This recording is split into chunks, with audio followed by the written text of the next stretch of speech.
یه چیز بهم بده دیگه. صبر کن. آهان دمت گرم. سلام بچه، من دارم با این پیگلینه معامله میکنم. بیا یه دونه دیگه بهت بدم، تو یه چیز دیگه بهم بده باشه. خب چی میده؟ یعنی چی میده؟ وای صبر کن ببینم. بودو دیگه، الان شارژ گوشیم تموم شد. بودو. این چه کفک؟ یعنی انقدر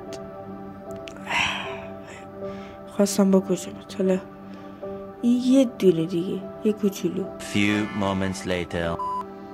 خب نه دیگه، تو باید بمیری. بله کسکش. یعنی این حق من بود دیگه.